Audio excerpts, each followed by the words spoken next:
آپ کے خیال میں اس وقت جنت میں کیا ہو رہا ہے؟ یہ سوال میں نے ہزاروں لوگوں سے معلوم کیا اور بہت کم لوگوں نے مجھے وہ جواب دیا جس کی میں جستجو میں ہوں۔ آپ کے خیال میں اس وقت جنت میں کیا ہو رہا ہے؟ لہٰذا میں چاہتا ہوں اس پر روشنی ڈالوں۔ کیا آپ معجزات میں ایمان رکھتے ہیں؟ تقریباً آدھے۔ کیا آپ معجزات میں ایمان رکھتے ہیں؟ بہت خوب کہ آپ سب میرے ساتھ ہیں۔ تقریباً ہر ایک فرد معجزات میں ایمان رکھتا ہے۔ معجزات پر یقین کرنے کے لیے نجات شدہ ہونا ضروری نہیں ہے، لہٰذا معجزات آج بھی ہوتے ہیں۔ میری بات پر غور کریں۔ یقیناً خدا چاہتا ہے کہ آپ اپنی زندگی کے ہر دن معجزے کا تجربہ کریں۔ میرا ماننا ہے کہ مافوق الفطرت روزانہ دستیاب ہونا چاہیے، نہ کہ کبھی کبھی۔ یہ ہر روز حاصل ہونا چاہیے۔ جب آپ راستے میں چہل قدمی کرتے ہیں تو کوئی پیشن گوئی کرے۔ گرجا میں پیشن گوئی ہونی چاہیے۔ آپ کو مافوق الفطرت میں بڑھتے رہنا ہے۔ آپ کو مافوق الفطرت روح میں حرکت کرنے کے لیے ایک مافوق الفطرت ذہن اپنانا ہوگا۔ یہ کبھی کبھار نہیں ہونا چاہیے۔ خدا نے ہمیں اس لیے زمین پر نہیں بھیجا کہ ہم مافوق الفطرت کا محض ایک تجربہ کریں اور مر جائیں۔ بالکل نہیں۔ میں روز اٹھتا ہوں اور کہتا ہوں خداوند میں آپ کے لیے آج مستعد ہوں۔ میرا توکل ہے کہ آپ کچھ ایک کے لیے میرا استعمال کریں گے تاکہ ان کی زندگیوں میں تبدیلی آ جائے۔ آئیے برائے مہربانی کلام مقدس کھولیں۔ ہم پڑھیں گے پہلا سلاطین 22 باب۔ یہاں میں کچھ پوچھنا چاہوں گا، جنت میں کیا ہو رہا ہے؟ کوئی بھی بتائے۔ جی آپ، جنت میں ابھی کیا ہو رہا ہے؟ عبادت۔ آپ جو پیچھے ہیں کیا عرض کرنا چاہیں گے؟ کیا کوئی ہے جو مجھے بتائے گا جنت کے بارے میں؟ دعوت، عزیز لوگوں سے ملاقات، حمد۔ میں آپ کو ایک جدید تصور سے متعارف کرانا چاہتا ہوں۔ کلام کے اس اقتباس سے کلام کے دوسرے طویل اقتباس تک لے جانا چاہتا ہوں۔ اس میں چند منٹ لگیں گے۔ کیا آپ اس گرجا میں کلام مقدس تلاوت کرنے کے لیے پرسکون ہیں؟ اور میں آپ کو ایک جدید تصور سے متعارف کرانا چاہوں گا کہ جنت میں کیا ہو رہا ہے۔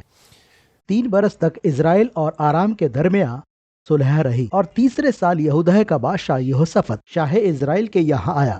شاہ اسرائیل نے ملازموں سے کہا، کیا تم کو معلوم ہے رامات جلعاد ہمارا ہے؟ ہم شاہ آرام کے ہاتھ سے اسے چھین نہیں لیتے۔ پھر اس نے یہوشافط سے کہا، تو میرے ساتھ رامات جلعاد سے لڑنے چلے گا؟ یہوشافط نے شاہ اسرائیل کو جواب دیا، میں ایسا ہوں جیسا تو، میرے لوگ اور میرے گھوڑے ایسے ہیں جیسے تیرے۔ اور یہوشافط نے شاہ اسرائیل سے کہا، ذرا خداوند کی مرضی بھی دریافت کر لے۔ ذرا اونچی آواز میں کہیں، پہلے خدا کی مرضی جانے۔ یہ ایک اچھا خیال ہے۔ اسرائیل کے بادشاہ نے تقریباً 400 نبیوں کو بلا کر ان سے پوچھا، کیا میں رامات جلیاد پر حملہ کروں یا اس ارادے سے باز رہوں؟ انہوں نے کہا، جا، کیونکہ خداوند اسے بادشاہ کے قبضے میں کر دے گا۔ یہوشافط نے کہا، کیا ان کو چھوڑ کر یہاں خداوند کا کوئی نبی نہیں ہے تاکہ ہم اس سے پوچھیں؟ شاہ اسرائیل نے یہوشافط سے کہا، ایک شخص ہے جس کے ذریعے ہم خداوند سے پوچھ سکتے ہیں، لیکن مجھے اسے نفرت ہے کیونکہ وہ میرے حق میں نیکی کی نہیں بلکہ بدی کی پیشن گوئی کرتا ہے، یعنی املا کا بیٹا میکایہ۔ یہوشافط نے کہا، بادشاہ ایسا نہ کہے۔ شاہ اسرائیل نے سردار کو بلا کر کہا، حملہ کے بیٹے میکایہ کو جلد لے آ۔ اب 13 آیت۔ اس قاصد نے جو میکایہ کو بلانے گیا تھا اس سے کہا، دیکھ، سب نبی ایک زبان ہو کر بادشاہ کو خوشخبری دے رہے ہیں، تو تیری بات بھی ان کی بات کی طرح ہو اور تو خوشخبری ہی دینا۔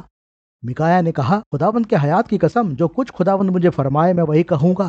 تو بادشاہ نے اس سے کہا، میکایہ، ہم رامات جلعاد سے لڑنے جائیں یا رہنے دیں؟ جا، اس نے جواب دیا، اور کامیاب ہو، خداوند اسے تیرے قبضے میں کر دے گا۔ بادشاہ ناراض ہوا، میں کتنی مرتبہ تجھے قسم دے کر کہوں، خداوند کے نام سے حق کے سوا مجھے اور کچھ نہ بتا۔ تب میکایہ نے کہا، تو آپ سچ میں حقیقت سننا چاہتے ہو؟ تو سچ یہ ہے، مجھے تمام اسرائیل گلہ بان سے محروم بھیڑ بکریوں کی طرح پہاڑوں پر بکھرا ہوا نظر آیا۔ خداوند نے فرمایا، ان کا کوئی مالک نہیں، وہ اپنے گھر سلامت لوٹ جائیں۔ تب شاہ اسرائیل نے یہوشافط سے کہا، کیا میں نے تجھے نہ بتایا یہ ہمیشہ بدی کی پیشن گوئی کرے گا، ہمیشہ بری؟ وہ مسلسل جاری رہا۔ ذرا غور فرمائیں، جنت میں یہ ہو رہا ہے، تو خداوند کے سخن کو سن لے۔ میں نے دیکھا کہ خداوند اپنے تخت پر بیٹھا ہے اور آسمانی لشکر اس کے دہنے اور بائیں کھڑا ہے، اور خداوند نے فرمایا، کون اخیب کو بہکائے گا تاکہ وہ چڑھائی کرے اور رامات جلعاد میں مر جائے؟ تب کسی نے کچھ کہا اور کسی نے کچھ، لیکن ایک روح نے نکل کر خداوند کے سامنے کہا، میں اسے بہکاؤں گی۔ خداوند نے اسے پوچھا، کس طرح؟ میں جا کر اس کے سب نبیوں کے منہ میں جھوٹ بولنے والی روح بن جاؤں گی۔ اس نے کہا، تو اسے بہکا دے گی اور غالب بھی ہوگی، روانہ ہو جا اور ایسا ہی کر۔ تو دیکھ، خداوند نے تیرے ان نبیوں کے منہ میں جھوٹ بولنے والی روح ڈالی ہے اور تیرے حق میں بدی کا حکم دیا ہے۔ تب صدیقیہ بن کنانا نے آگے بڑھ کر میکایہ کے منہ پر تھپڑ مارا۔ और बोला, खुदावंद का रूह किस तरह मुझसे निकल गया ताकि तुझ से बात करे। मिकाया ने कहा, ये तू उसी दिन देख लेगा जब तू अंदर की कोठरी में घुसेगा ताकि छुप जाए। इस कलाम के लिए खुदा का शुक्र है। यहाँ आखे अब आराम के बादशाह से जंग करना चाहता है। वो कुछ जमीन चाहता है, इसलिए अपने दोस्त यहूसुफत की जानिब जाता है, क्योंकि उसे इल्म था कि खुदा ने ज़ईफुल उम्र यहूसुफत को बरकत दी है और तमाम वाक़या आप जानते हैं। लेकिन खुदा कभी कभार आसमान खोल देता है और आपको ये देखने की इजाज़त देता है कि वहाँ क्या हो रहा है। मेरी किताब द गॉड डज में मैंने छठी हस के बारे में लिखा है। हम इन 5 हवास में रहते हैं, लेकिन वो सब किसी उस्तरे या कागज की मानंद तेज हैं। ठीक हमारे तुलो अर्ज से बिल्कुल बाहर एक बिल्कुल नई पैमाइश है और यहीं से माफूक अल फितरत वाक़या होता है। और फिर कभी कभार खुदावंद हमें माजी से रूबरू कराते हैं कि क्या हो रहा है। और यहाँ जो हम देखते हैं वो एक तारीफी नशिस्त नहीं है, वो अजीजों के साथ शादमान होना नहीं है, वो महज एक अमले की मुलाकात है। खुदा वहाँ मुस्तवी है और उसके चारों जाने फरिश्ते मौजूद हैं और वो फरमाता है, मैं आहाब से तंग आ चुका हूँ, मैं उस अहमक को मार डालूंगा। इस तरह से मैं अपने अमले से मुज़ाकरात करता हूँ। तो अब क्या किया जाए, अब क्या करें? और एक फरिश्ते ने कुछ कहा और दूसरे ने भी तजवीज़ पेश की। वो अपने अमले से मुज़ाकरात कर रहे हैं। वो कह रहे हैं कि कौन आहाब पर तबाही लाएगा, और आप तमाम वाक़या जानते हैं। एक ने कहा कि मैं उन तमाम अंबिया में झूठी रूह भेजूंगी और उन पर तबाही लाऊंगी। तो वो हमें एक गैर मामूली पर्दे के पीछे की झलक दिखाता है। पर मेरा सवाल यहाँ ये है, क्या जन्नत के मंजर के मुतल्लक हमारा नजरिया मुख्तलिफ नहीं है? क्या हम जन्नत को मजीद एक मरकजी मुहिम की मानंद नहीं देख सकते? मेरा नजरिया कुछ ऐसा है। आज आप में से कितने लोगों ने दुआ की? वाह, बहुत खूब। लफ्जी तौर पर करोड़ों और अरबों दुआएं हर रोज कुर्राए अर्ज से अर्श बरी पर जाती हैं। और अब खुदाबंद उन तमाम दुआओं का जवाब किस तरह देंगे? कैसे मुमकिन होगा? क्या वो किसी फरिश्ते को भेजेंगे? कलाम में मुकद्दस में फरिश्ते को देखकर सबसे पहले कहे जाने वाले अल्फाज कौन से हैं? मैंने यकीनन अपनी मौत देख ली। फरिश्ते यहाँ अर्ज पर आकर खुदा की खिदमत नहीं कर सकते। यीशु दूसरी आमद से कब्ल तशरीफ नहीं लाएंगे। खुदावंद तशरीफ फरमान नहीं होंगे। याद है खुदा ने कैसे मूसा को चौंका दिया था?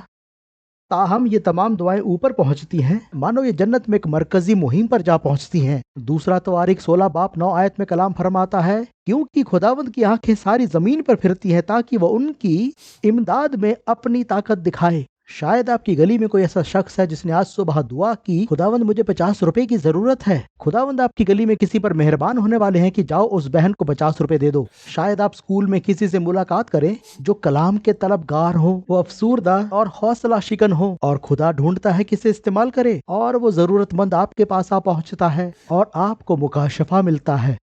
हमें ये नई समझ हासिल करनी होगी कि खुदावंद हमसे चाहते हैं कि हम जिंदगी में रोजाना उसकी आवाज बन जाएं। तामील करने के 3 रास्ते हैं। अव्वल, ईमान लाएं। यकीन करें, कोई कहे ईमान लाएं। इस खिदमत के लिए आपका ईमान मजबूत होना चाहिए। ईमान में बढ़ना होगा। खुदा माफूक अल फितरत में मुंतकिल करने को हमसे कहीं ज्यादा मजीद ख्वाहिशमंद होता है। बस आप ईमान पर पुख्ता रहें।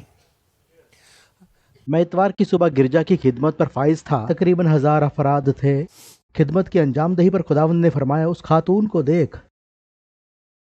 खुदावंद, उस खातून से क्या दरियाफ्त करूं? जवाब ना मिला। उस खातून को बरकत दे। मैंने खड़ा होने की दरख्वास्त की और उस खातून को जरा आगे आने को कहा। मेरी बात पर जरा गौर करें। मुझे अंदाजा नहीं था उस खातून से क्या बात करूंगा। पास्टर बैनी ने सिखाया था, कई मर्तबा वो भी नहीं जानते कि क्या होने वाला है। मैंने उन्हें बुलाया, वो आगे बढ़ रही हैं। वो गलियारे में है, मैं सोच में हूँ, मैं इस खातून से कैसे मुखातिब होऊंगा। खुदावंद ने कहा कि उसे बुलवाओ। इधर मैं कलीसिया से बात कर रहा था, मैं जमात से मुखातिब था, और उधर वो बिल्कुल मेरे सामने खड़ी थी और मुझे जरा अंदाजा नहीं कि क्या करूंगा। खैर, मैं उनसे मुसलसल गुफ्तगू करता रहा। मैंने कहा, क्या मैं आपके लिए दुआ करूं? मैं वाकई अनजान था कि मैं अब आगे क्या करूंगा। मेरे सामने 1000 अफराद थे। उन्होंने यकायक इस खातून के लिए अपने हाथ उठा लिए। जब आप दुआ करते हैं तो माफूक अल फितरत में हलचल पैदा करते हैं और इस तरह माफूक अल फितरत को उभारते हैं। देखते ही देखते माहौल तब्दील हो गया। अचानक मेरे मुंह से कलाम निकला और उनके लिए नबूवत शुरू हो गई। इसके लिए ईमान चाहिए, पुख्ता ईमान चाहिए। बहुत से लोग खौफजदा हो जाते हैं क्योंकि इस शख्स के आने के पेशतर उनके पास कोई माकूल जवाब नहीं है। मुझे इस बात का यकीन हो गया है, खुदा हमें बहुत जल्दी अता नहीं करते कि कहीं हम उसे बिगाड़ ना दें। कहीं हम अपनी दास्तान ना मिला दें। खुदा नहीं चाहेगा उसके कलाम में मिलावट का अमल हो, लेकिन उस लम्हे में ईमान की जरूरत होगी। 2000 आंखें मुझ पर टिकी हुई थी। मुझे लगा कि अब क्या होगा। मैं किसी दीगर अफराद की मानंद खौफ ज़दा था। ईमान रखे बगैर हम खुदा को पसंद नहीं आ सकते। दूसरा है दुआ। कहें दुआ, कहें ईमान लाएं, दुआ करें। सुनिए, मेरा कहना वाजिब नहीं, आप मेहरबानी से नाराज ना हो। कुछ लोगों की दुआएं मैं बर्दाश्त नहीं कर पाता। आपने कभी अपनी दुआ पर गौर किया है? ऐ हमारे प्यारे बाप, मेरे गिरजा में एक मर्तबा ये शख्स था। प्यारे खुदा बाप, मैं ईमान रखता हूँ प्यारे खुदा बाप कि आप जुम्बिश करने को तैयार हैं खुदा बाप, मेरा ईमान है खुदा बाप। मैंने उस शख्स को देखा और कहा, दोस्त खुदा बाप को अपना नाम याद है? अगर आप मेरे अजीज दोस्त इयन के पास जाएं और इयन इयन कहकर पुकारते रहें तो कैसा अजीब लगेगा। कुछ लोग बाग यूं दुआ करते हैं, उनकी दुआ अक्सर इस तरह होती है, खुदावंद शायद आपको मालूम नहीं, शायद आप मेरे हालात से बेखबर हैं, लेकिन आप ये जान लें, यीशु हकीकत में मेरी जिंदगी बहुत बुरी हो चली है। खुदावंद शायद आप जानते होंगे मेरे शौहर के बारे में। खामोश हो जाएं। आप उसके हम कलाम है जिसकी एक आवाज से एशिया बन गया, जिसकी एक आवाज से अफ्रीका का वजूद है, और आप उसे इत्तला देना चाहते हैं कि आपकी जिंदगी में क्या हो रहा है। गौर फरमाएं, दो तरह की दुआएं होती हैं। बेअसर दुआ खुदा को यह बताने की कोशिश की रूए जमीन पर क्या हो रहा है। आप कायनात के मालिक से क्या मुतालबा करेंगे। बेअसर दुआ खुदा को बाखबर करने की कोशिश है। पुरअसर दुआ ये तलाशने की कोशिश है कि रूए जमीन पर खुदा क्या किया चाहता है, और हम सुने और समझे कि हम माफूक अलफितरत में किस तरह इस्तेमाल हो सकते हैं। यह है पुरअसर दुआ। आए खुदावंद अता कर, बस मुझे अता कर। ये बेअसर दुआ है। खुदा इस किस्म की दुआओं से परहेज करता है। बेशक मैं खुदा तो नहीं, अलबत्ता ये बस मेरा ख्याल है। खुदा से कहें कि वो आपको इस्तेमाल करे। सुबह उठकर कहें, खुदा मैं माफूक कल फितरत में इस्तेमाल होने के लिए हाजिर हूँ, मेरा इस्तेमाल कीजिए, मुझे इस्तेमाल कीजिए। तो पहला क्या था, दूसरा क्या था, और तीसरा ये लोगों के इस्तेमाल ना होने की सबसे बड़ी वजह है। शर्मिंदगी को दरकिनार करें, ईमान रखें और दुआ करें। शर्मिंदगी को दरकिनार करें। किताब यशाया 6 बाब 1 आयत। ये किताब यशाया का सबसे ज्यादा जाना पहचाना हवाला है। किताब यशाया 6 बाब 1 आयत में लिखा है, जिस साल में उज्जिया बादशाह ने वफात पाई, मैंने खुदावंद को देखा। यहाँ गौर करें, वो आसमान खोलता है और समेट लेता है, जबकि यशाया नबी देखता है कि आसमान पर क्या हो रहा है। मैंने खुदावंद को एक बड़ी बुलंदी पर ऊंचे तख्त पर बैठे देखा, और उसके लिबास के दामन से हैकल मामूर हो गई। उसके आसपास सराफीम खड़े थे, जिनमें से हर एक के 6 बाजू थे, और हर एक 2 से अपना मुंह ढांपे थे, 2 से पांव और 2 से उड़ता था। और एक ने दूसरे को पुकारा और कहा, कुदूस कुदूस कुदूस रब्बुल अफ़वाज है, सारी जमीन उसके जलाल से मामूर है। और पुकारने वाले की आवाज के जोर से आस्थानों की बुनियादें हिल गईं और मकान धुएं से भर गया। तब मैं बोल उठा, ये कलाम पाक के तमाम खुदा परस्तों में से एक है। मैं बोल उठा, मुझ पर अफसोस। इब्रानी जबान में लिखा है, मैं तो बर्बाद हुआ, मैं बर्बाद हो गया हूँ, क्योंकि मेरे होठ नापाक हैं और शर्मिंदगी।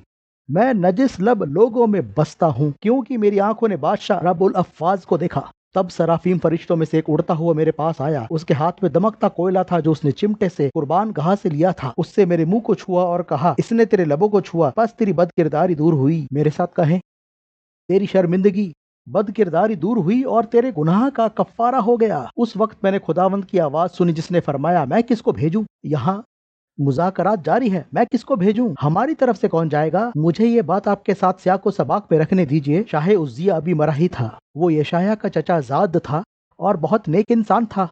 दर हकीकत इस जमीन ने इतने अरसे तक बहुत ज्यादा खुदाई कदायत का लुत्फ उठाया था और यशाया को गिरजे तक पहुंचाया था। वो वाहिद बादशाह था जिसे वो जानता था।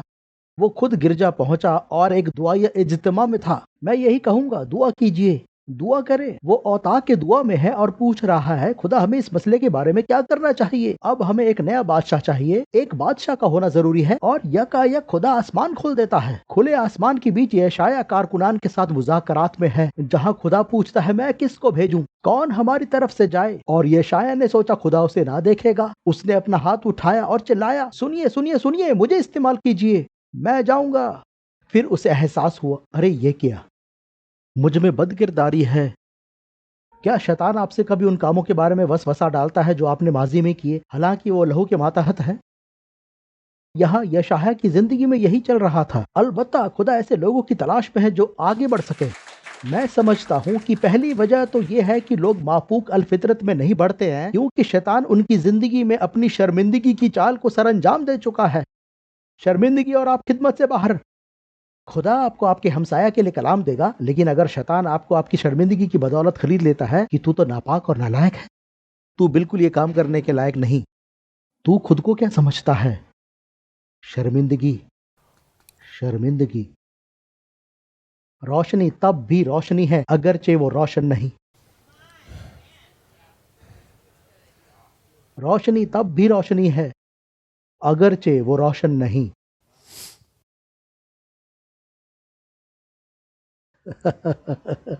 मैं एक मिसाल देता हूं।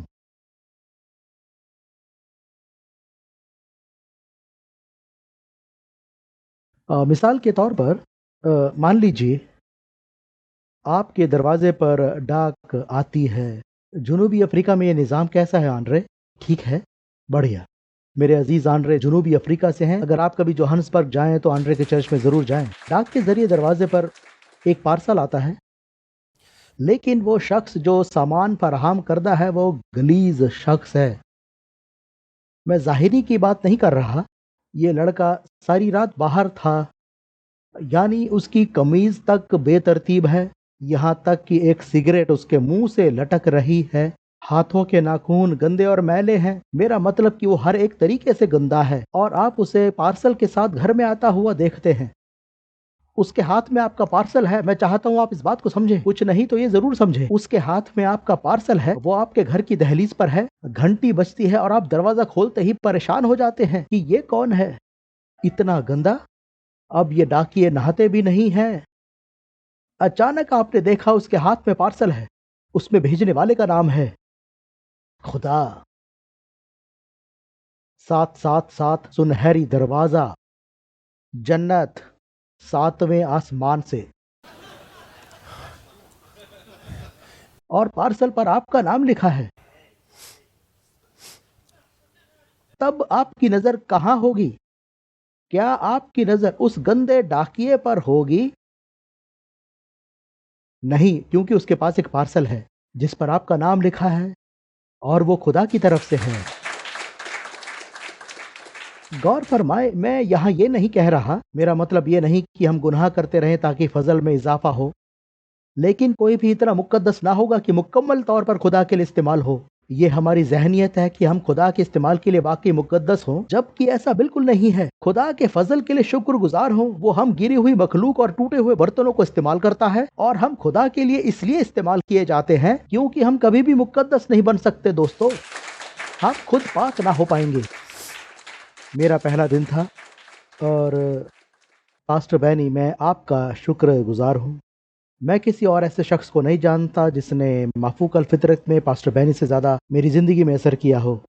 खैर, एक बेहतरीन चीज़ जो आप माफूक अल फितरत में इस्तेमाल होने के लिए कर सकते हैं कि जहां माफूक अल फितरत का असर हो वहां जाकर नजराना हासिल करें। मुझे यहाँ बैठे लोग पसंद हैं, आप इनके तजुर्बों से ज़्यादा हासिल करें। मैं तो महज पेश गोई हूँ, माहिरीन आने वाले हैं।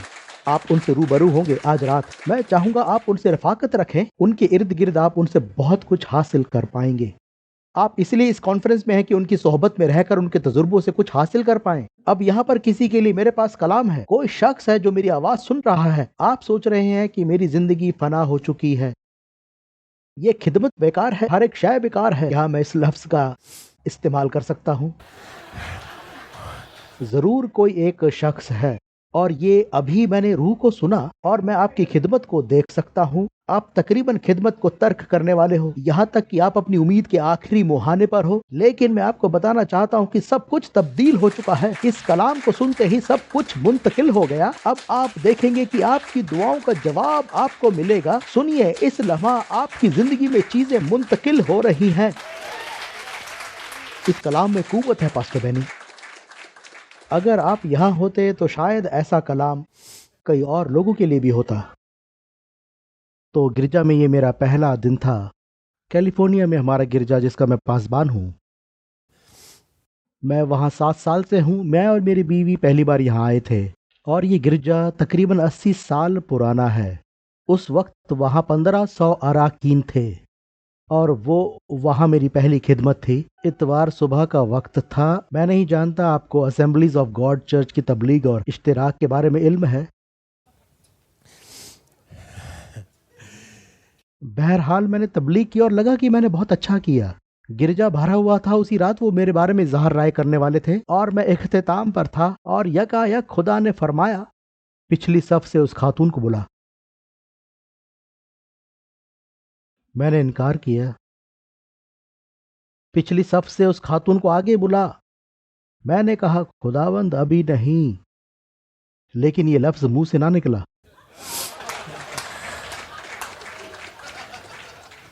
سنیے، میں خطبہ گاہ پر ہوں اور مخصوصیت میں تھا. کبھی آپ رد عمل کرتے ہیں. آپ سمجھ سکتے ہو میں کیا کہہ رہا ہوں. میں نے اس نئے سال کی قرارداد تیار کی کہ اپنی غلط بول چال پر لگام لگاؤں گا. مجھے معاف کیجیے گا. میرے منہ سے نکلا ارے نہیں. میں خدمت کا اختتام کرنے والا تھا کہ اس نے فرمایا مزید ایک مرتبہ اس خاتون کو آگے بلا. تعمیل میرے خداوند. تعمیل، معافی چاہوں گا، آپ کو ایک مرتبہ سے زیادہ بار کہنا پڑا. محترمہ آگے آئیں. خدا نے مجھے ابھی بتایا، اس نے سب دیکھا کہ گزشتہ رات آپ کے ساتھ کیا ہوا. ایک خوشخبری ہے، وہ آپ کی ہر چیز کا خیال رکھے گا اور ذرا بھی فکر نہ کیجیے. بس یہی اس نے فرمایا ہے.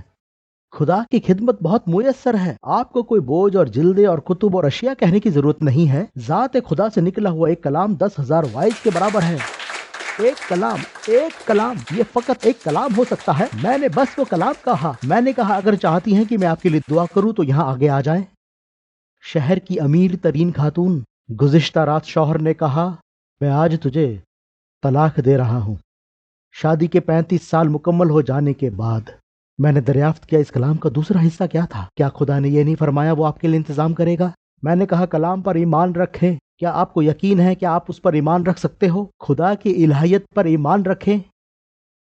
3 ہفتے بعد وہ ضعیف آدمی واپس آیا. اب انہیں ساتھ رہتے ہوئے 7 سال ہو چکے ہیں. 7 سال مزید. اب ان کی شادی کے 42 سال ہو گئے ہیں. کیونکہ وہ خداوند کا کلام تھا. لیکن میں یہ اس وجہ سے کہتا ہوں، میں وہاں سب سے زیادہ روحانی شخص نہیں تھا. در حقیقت کچھ دیر پہلے ہی میں نے دماغ میں غلط لفظ کہا تھا. صحیح ہے نا پاسٹر بینی؟ آپ ایسی غلطی نہیں کرتے ہوں گے، لیکن میرے ساتھ ایسا ہوا تھا. تو میں نے کیا بتایا؟ پہلا نقطہ کیا تھا؟ ایمان رکھیں. یقین کریں، ایمان رکھیں، فقط ایمان. ہم اپنے ایمان کا اس طرح استعمال نہیں کر رہے جیسا ہمیں کرنا چاہیے. کیا ہم ایمان والے نہیں؟ ہم ایمان رکھنے والے ہیں، ایمان والے ہیں. ہم ایمان میں آگے کیوں نہیں بڑھتے؟ ہماری دعا کیسی ہے؟ میں یہ کسی اور وجہ سے نہیں کہہ رہا. میں کم سے کم 1 گھنٹہ ہر صبح غیر زبان میں دعا کرتا ہوں. اور ایسا کیوں؟ کیونکہ تب میں نہیں بلکہ روح القدس دعا کرتا ہے. میں غیر زبان میں دعا کرتا ہوں اور خاموش ہو جاتا ہوں اور کلام آنا شروع ہو جاتا ہے. کیا آپ مافوق الفطرت میں استعمال ہونا چاہتے ہیں؟ غیر زبان میں دعا کیجیے اور خاموش ہو جائیے. آپ غیر زبان میں دعا کریں اور خاموش ہو جائیں. غیر زبان میں دعا کریں، خاموش ہو جائیں، اور تب خدا کا کلام آپ تک پہنچے گا. لیکن اسے کہنے کے لیے ایمان پختہ کریں. اگر یہ کلام میرا نہ ہوا تو، اگر شیطان کا ہوا تو، یہ ابلیس کا نہیں ہو سکتا. کلام خدا کا ہے. پاسٹر بینی اس کے بارے میں بتائیں گے کہ خدا کی خدمت کیسے کریں، پر میں کہوں گا اس صدا کو پہچاننا سیکھیں. پہلا نقطہ کیا تھا؟ اور دوسرا نقطہ، تیسرا نقطہ، شرمندگی درکنار کریں. پہلا نقطہ، دوسرا نقطہ اور تیسرا، شرمندگی درکنار ہو. آئیے اس پروردگار کے لیے تالی بجائیں.